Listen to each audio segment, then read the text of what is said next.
Hello guys, Burials here. Sa isang basketball game na naman ang isi-share ko sa inyo at ang game natin ngayon ay NBA 2K14 na in-update sa NBA 2K20. So itong game natin ay offline at meron lamang siyang 500 MB. Kaya kung gusto niyo masubukan at malaro ito, ituloy mo lang yung panonood sa video na to para malaro niyo na rin ito sa inyong mga cellphone. Pero bago tayo magsimula, kung gusto mo yung mga ganitong tutorial, huwag mong kalimutan i-click yung subscribe button at isama mo na rin yung notification bell para ma-update ka kapag meron akong bagong release na video.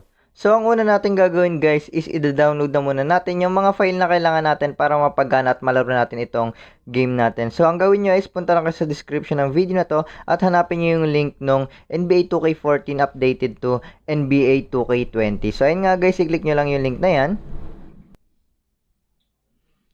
So, pag-click nyo nga guys nung link na yan is mapupunta tayo dito sa alivedesktop.com. So, antayin lang natin lumabas yung continue. So, kapag lumabas niya yung continue na yan, i-click lang natin yan. At pagdating nga natin dito, antayin lang natin matapos itong countdown. At kung na-experience nyo naman na hindi nag-start yung countdown, i-refresh nyo lang yung page para ma-refresh din yung countdown. So, ang gagawin natin, scroll down lang natin pagtapos na yung countdown. Nahanapin lang natin yung get link. So, pag nakita nyo na yung get link, i-click lang natin yan.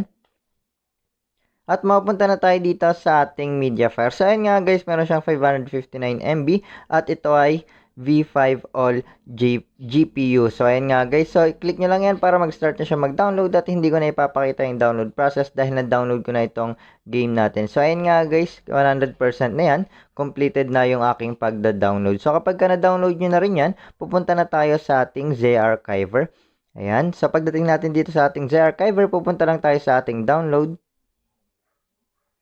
At pagdating naman natin dito sa download, hanapin lang natin yung file na dinownload natin.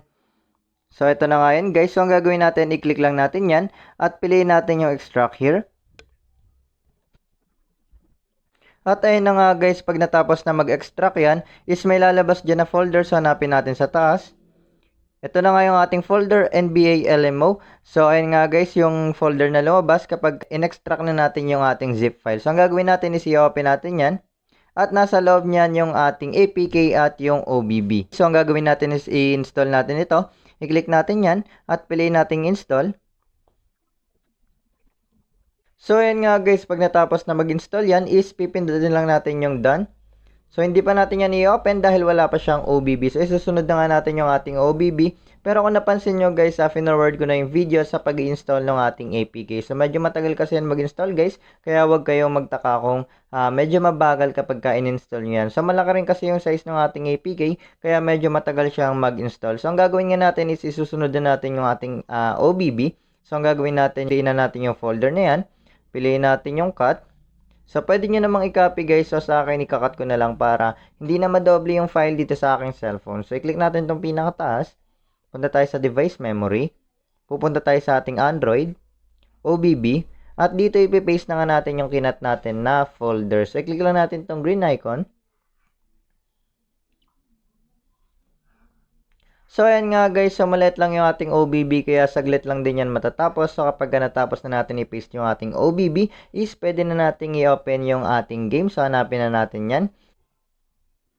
So, kapag lumabas itong downloading game data, click lang natin yung OK. At ipapakita ko nga sa inyo na offline ito. Ayan, nakapatay nga yung aking data. So, i-back na natin. At antayin lang natin itong screen na to hanggang sa makapasok tayo dito sa ating game. So, susubukan nga natin siyang laruin hanggang second quarter para mapakita ko sa inyo na smooth siya in-game. So, click na natin yung quick game. So, kayo na bahala mag-explore dyan, no? Settings at doon sa iba pa. So, paikutin lang natin to para ma-recognize nyo yung mga teams. So, hanapin natin yung Lakers. Doon tayo sa, sa home ng Lakers. So, check natin sila. So, naka-default na yung Lakers na sa kabilang team. So, papalitan natin yan. Siguro Thunder na lang yung kalaban. At click na nga natin tong play para makapag-start na tayo dito sa ating gameplay. So, hindi na natin masyadong papahabain to, second quarter lang. So, hindi na full gameplay kasi masyadong mahaba yan, guys. Baka humaba yung video natin ng hanggang 30 minutes. So, tap na natin yung screen para may skip. Ito yung kanyang starting 5. Yan. So, lagyan na rin natin ng sounds na para naman mag-enjoy kayo dyan dito sa ating gameplay. So, start na nga ng laro. So, late ako tumanon. Kanila yung unang possession. So, wala agad tayong depensa. Naka-score kagad yung kalaban. Let's go, bawi tayo guys. So, nakaset pala sa ano, no? Sa 2 minutes yung per quarter. Para hindi na masyadong mahaba yung game. James, counted. Kita nyo ba yan guys? Nangangalabaw si James. So, itong NBA nga natin ay ano, no? NBA 2K14 na in-update sa NBA 2K20.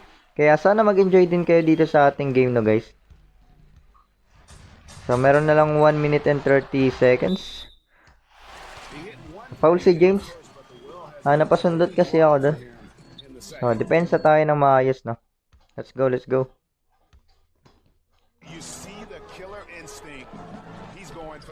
So, yun na nga, guys.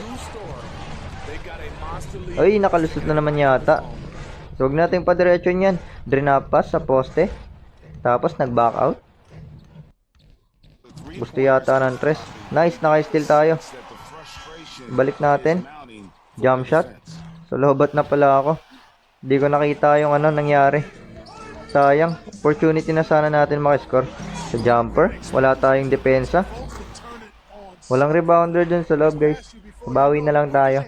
4-3 ang score, guys. Bawi tayo. May 55 seconds na lang. Let's go. Miscreen.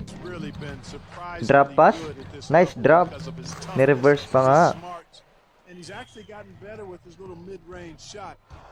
So, depensa ulit tayo. Kailangan makadepensa tayo, guys, para lumamang tayo. Kasi hanggat hindi nakakadepensa, hindi tayo lalamang.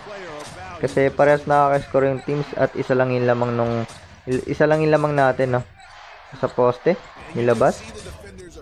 Bilis ng pasahan nila. Jumper. Sayang. Muntikan ko nang mahuli. Go, let's go. Bawi na lang.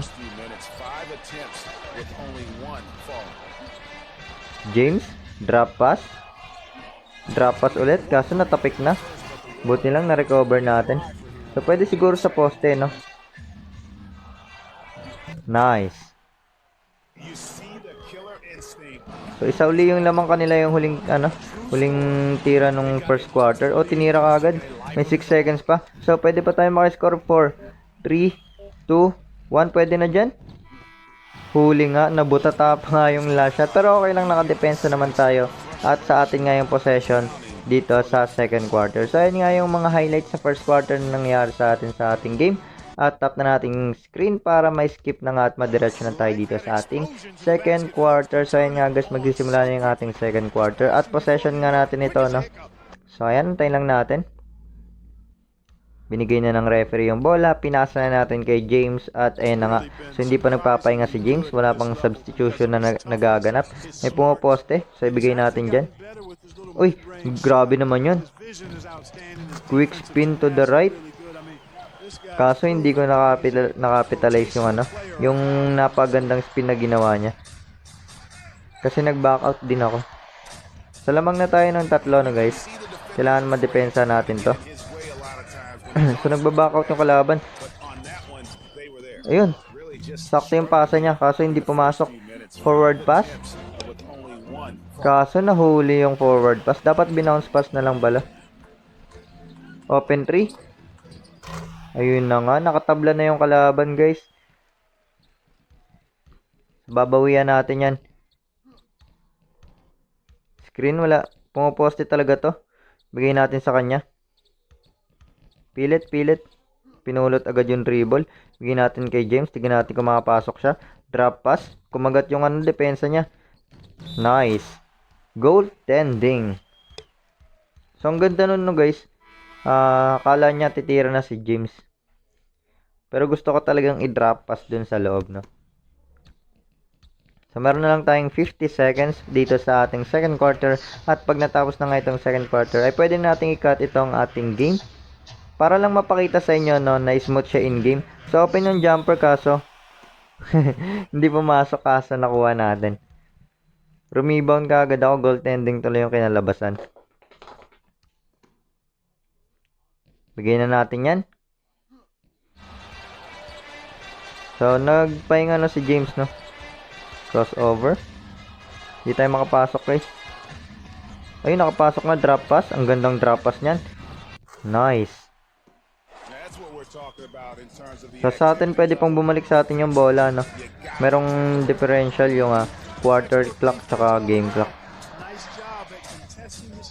Shot clock pala. Naguluhan ako doon sa sinabi ko.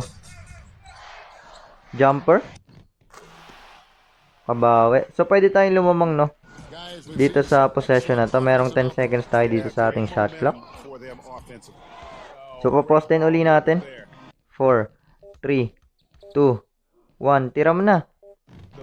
Nice. So lumamang pa nga tayo guys ng 2 points. So hindi na sila makatira dyan. Dahil 0.1 na lang yung natitira sa ating second quarter. So ayan nga guys, nakita nyo naman na smooth yung ating game. Walang bug or error. Kaya gusto nyo masubukan. Kung gusto nyo masubukan itong game natin na NBA 2K14 na in-update sa NBA 2K20, sundan nyo lang yung mga steps na ginawa natin para mapagana at malaro nyo na rin ito sa inyong mga cellphone. At kung nagustuhan nyo nga itong video na to, huwag nyo kalimutan mag-iwan ng like, mag-subscribe at isama nyo na rin yung notification bell para lagi kayong updated kapag meron akong bagong release na video.